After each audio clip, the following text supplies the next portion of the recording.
Okay, so you sent us some really interesting stuff, and today we're going to kind of unpack it and see what Yeah. we can learn from it. We're going to be doing a deep dive into bromocriptine, Yeah, bromocriptine. a drug that you've probably heard of, but we're not going to be talking about its normal uses. Right?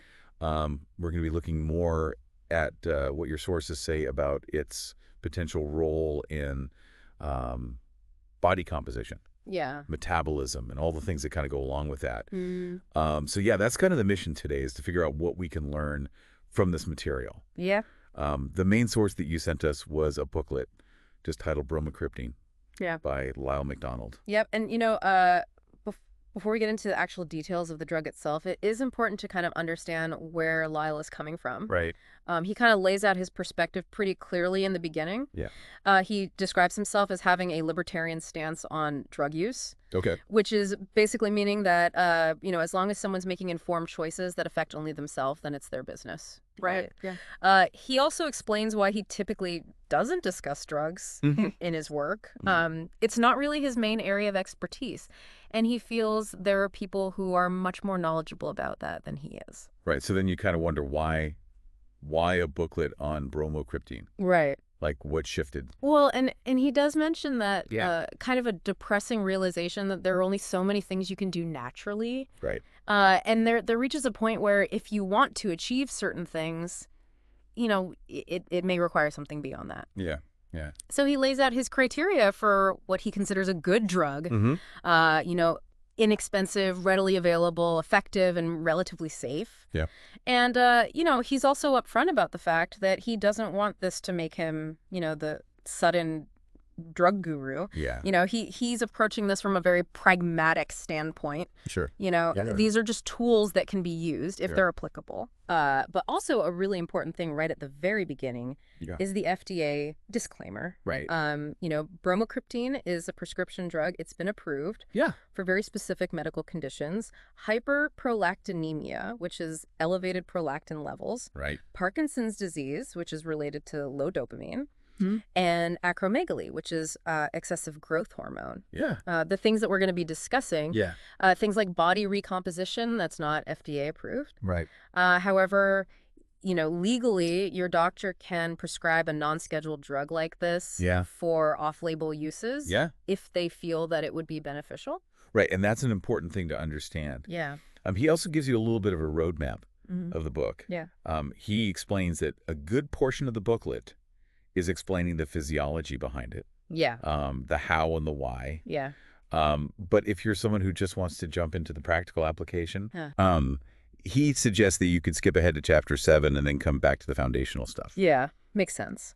So, we want you to not only know, what might happen, but also why. right, exactly. And the booklet kind of starts out with this statement that might catch your attention. Your body hates you. Right. Of course, he very quickly clarifies that, it's not actual malice. It's just that, our body's kind of survival mechanisms are often working against modern day goals of getting really lean and muscular. Right. So it's not that it's like out to get you. No. It's just trying to keep you alive. Right. Based on, thousands of years of programming. Yeah, it's programmed for survival, not necessarily for six-pack abs. Right. And Yeah. the real core issue he sees is not like a lack of willpower on your part or some kind of moral failing. Yeah. It's actually just the act of dieting itself. Right. He points to the incredibly high failure rates of most weight loss attempts. Yeah. And really emphasizes how much your biology plays a role in that. Right. A very often underestimated role. Right. And what's interesting to me is how he talks about, initial weight loss versus Yeah. the long-term battle of maintaining weight loss. Yeah, and he says that, losing weight initially isn't usually the hard part for most people. Right. The real hard part is keeping it off for good. Exactly. And for those of you who are aiming for, that very lean physique without the use of, specific aids, you often run into problems like losing muscle and hormonal disruptions that make it really difficult to sustain. Right. And that's where, these drugs or tools like bromocriptine come into the conversation. Yeah. In theory, being able to kind of bypass some of those hardwired responses. Yeah, and he's quick to point out that that has its own, considerations. Right. Financial costs, legal implications, health-related risks. Right. It's not all sunshine and roses. Yeah. But the central argument is that the real problem in dieting isn't just, Right. simple calories in versus calories out. It's really how your brain interprets and reacts to that calorie deficit that you're creating. Exactly, yeah. And that kind of leads into the idea of the setpoint theory. Okay. A lot of the research now in obesity is focusing on the biological mechanisms that actually drive our eating behaviors and regulate our weight. Yeah. The idea is that your body seems to have a preferred level of body fat, almost like a thermostat setting. Right. And they refer to this as your set point. Yeah. So when you start dieting and your fat levels drop below this perceived set point, your brain interprets this as starvation. Okay, so your brain's hitting the panic button. Yeah, and it triggers a whole cascade of hormonal and metabolic adjustments designed to defend that quote-unquote normal. Yeah. This can include things like, increased hunger signals, slowing down your metabolism to conserve energy, decreased efficiency at burning fat stores. Yeah, it makes sense from a survival standpoint. Right. But obviously not what we want. Not when you're living in a world of, readily available food. Right. And trying to manage your weight. So how does the brain even know this is going on? Right. What's sending the signal? Right. Well, your brain regulates your body weight by constantly monitoring a whole range of signals. Okay. And, hormones are key players in this. Yeah. These hormones carry information about your body's fat stores, your energy intake from food, your physical activity levels. Based on these signals, your brain then sends its own signals back to adjust things accordingly. Okay. Two key hormones that are often emphasized here are insulin and leptin. Right. And we've all heard of insulin, obviously, in relation to blood sugar. But what's its main role in kind of this complex dance of weight regulation? Well, insulin is primarily a storage hormone. Okay. It helps move glucose, which is a sugar from your blood, into your muscles and fat cells. Right. So it can be used for energy now or stored for later. Okay. While it does play a role in energy balance, really the hormone that takes center stage is leptin. Okay, and that's the one that's made of your fat cells? Yeah. Okay. Leptin's main job is to tell your brain how much body fat you're carrying. Okay. So when you gain fat, your leptin levels go up. Right. Signaling to your brain that you have sufficient energy stores. Okay. Conversely, when you lose fat, leptin levels drop. Right. Signaling a state of energy deficit. Right, so if you drastically cut your calories, your leptin's going to plummet. Exactly. Even if you have, still a fair amount of body fat. Right. And to make things even more challenging, your body seems to be much more sensitive to decreases in leptin than it is to increases. Interesting. So a drop in leptin triggers a much stronger defensive response. Okay. Your hunger increases, your metabolism slows down than an increase in leptin does in terms of, suppressing appetite or boosting metabolism. It's almost like it's more worried about you not having enough. Yeah, it's almost like it's more concerned about the potential threat of not having enough than it is about having an excess. Yeah, and that brings us to leptin resistance. Leptin resistance is a condition where even though there's plenty of leptin around, your brain becomes less sensitive to its signals. Right. So this can be caused by, genetics, obesity itself, aging, and potentially even certain aspects of your diet. So whether it's actually low or your brain's ignoring it, it's the same result. The end result is the same. Right. Reduced leptin signal. Right. And that hinders the proper regulation of your metabolism. Right. So a lot of research was done on leptin. Yeah. Initially, there were high hopes that injecting leptin would be kind of the magic bullet for treating obesity. Right. The thinking was if people are resistant to their own leptin, maybe giving them more would overcome that resistance. Right. But for the most part, no.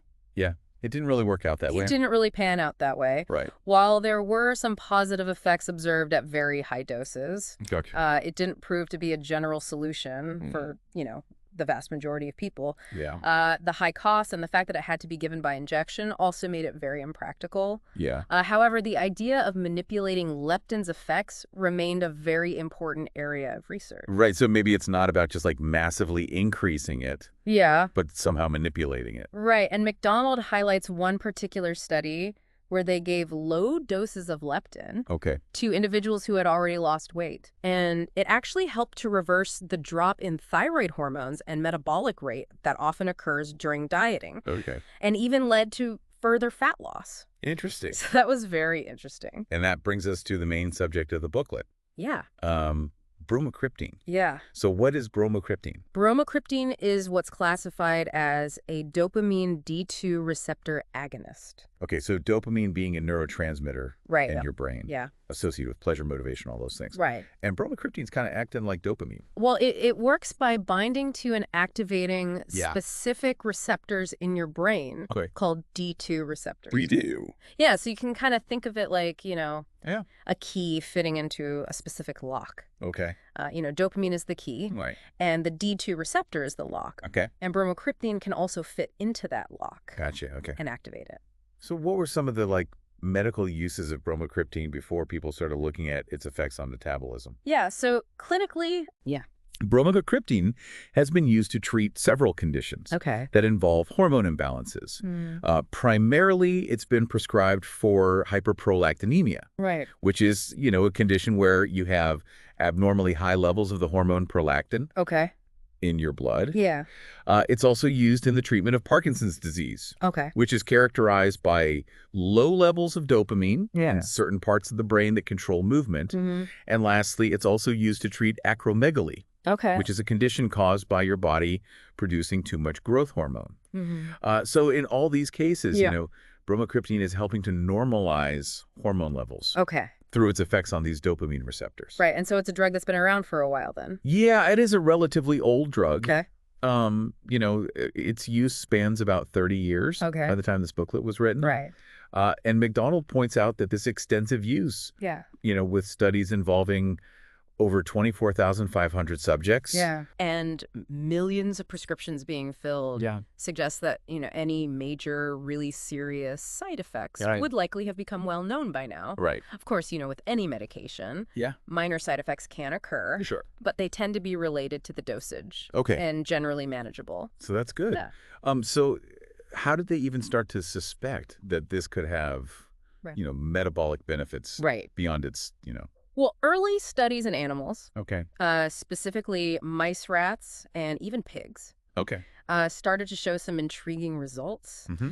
These studies indicated that bromocriptine treatment could lead to a reduction in body fat Okay. and improvements in various metabolic markers. Interesting. And then later on, Yeah. human studies, Okay. particularly involving postmenopausal women, Okay. also showed significant fat loss Okay. associated with bromocriptine use. Interesting.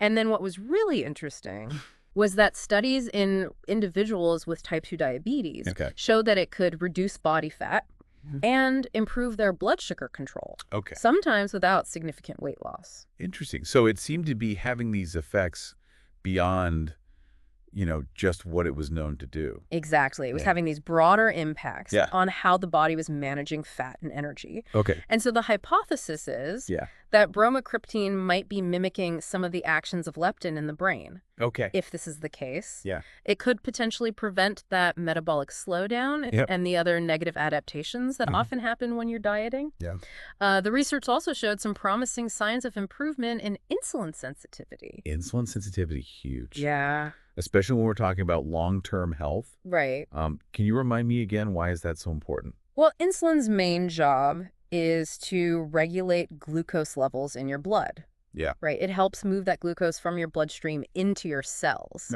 where it can be used for energy or stored for later. Right. Insulin resistance happens when your cells become less responsive to insulin's signals. Okay. This can lead to a cascade of problems. Right. High blood glucose levels. Yeah. Elevated insulin levels. Increases in blood lipids. Right. And a negative shift in how your body prioritizes where calories go. Right. Leading to more fat storage. Yeah. Insulin resistance is strongly linked to diet, physical activity. Okay. And interestingly, can also be influenced by what's happening in your brain. Yeah, he mentions this fascinating animal model. Yeah. The Syrian hamster. Yeah, the Syrian hamster. And how sensitive they are to leptin. Right. So what's the connection there? Well, Syrian hamsters, they naturally exhibit seasonal changes in their body weight and metabolism. Mm-hmm. They tend to gain weight and become insulin resistant during certain times of the year. Right. And it appears that this is mediated by alterations in their brain's sensitivity to leptin, which then impacts their insulin resistance. Yeah. What's really interesting is that giving bromocriptine to these hamsters at specific times could actually prevent this seasonal weight gain and the associated insulin resistance. Okay, so again, it's not just about calories in, calories out. Right. It's about how your brain's interpreting these signals. Exactly. Yeah. It's like tricking their brains into maintaining a more metabolically favorable state, regardless of the time of year. Yeah. So, and while research in humans on this is more limited, studies have shown that low doses of bromocriptine can improve glucose tolerance, insulin sensitivity, and other metabolic markers in humans, even in the absence of significant weight loss. And it appears to kind of help normalize some of these underlying metabolic defects that are seen in obesity and type 2 diabetes. Right. So how's it doing that then? Yeah. Beyond its known effects. The neurochemistry involved in regulating your appetite is incredibly complex. There's a lot of different signaling molecules beyond just leptin. Right. A couple of other key players are NPY, which stands for neuropeptide Y, which is a potent appetite stimulant, and CRH, which stands for corticotropin-releasing hormone, which is a stress hormone that tends to suppress appetite. Right. When your leptin levels are low, typically this leads to an increase in NPY and a decrease in CRH, which is not a favorable hormonal profile if you're trying to lose weight. Right. Bromocriptine, by activating those dopamine receptors, appears to help normalize these levels, essentially tricking your brain into not perceiving that it's in a state of starvation. So it's not about, directly attacking the fat cells or anything. It's about influencing your brain's perception of your energy balance to kind of prevent those metabolic defenses from kicking in so strongly. Right. Okay. So what about the practical side of things? Yeah. What dosages were they looking at? Yeah. The typical dose range that was studied was between 2.5 and 5 milligrams per day. Okay. And it's usually taken in the morning. Okay. Different formulations such as Parladel SRO, and Ergocet seem to have similar effectiveness. Okay. But McDonald really emphasizes that, this should be viewed as a supportive tool to a healthy diet and a consistent training program. Right. It's not a replacement. Not a replacement. Okay. And he does kind of touch on how it might be relevant to specific populations. Yeah. So for individuals who are just generally dieting to lose weight, it could potentially improve their rate of fat loss. And kind of mitigate some of those frustrating adaptations that come with dieting. Yeah. Metabolic slowdown hunger. Yeah. For those who are obese or have type 2 diabetes, even low doses showed promise in correcting some underlying metabolic problems, sometimes even without much weight loss. Right.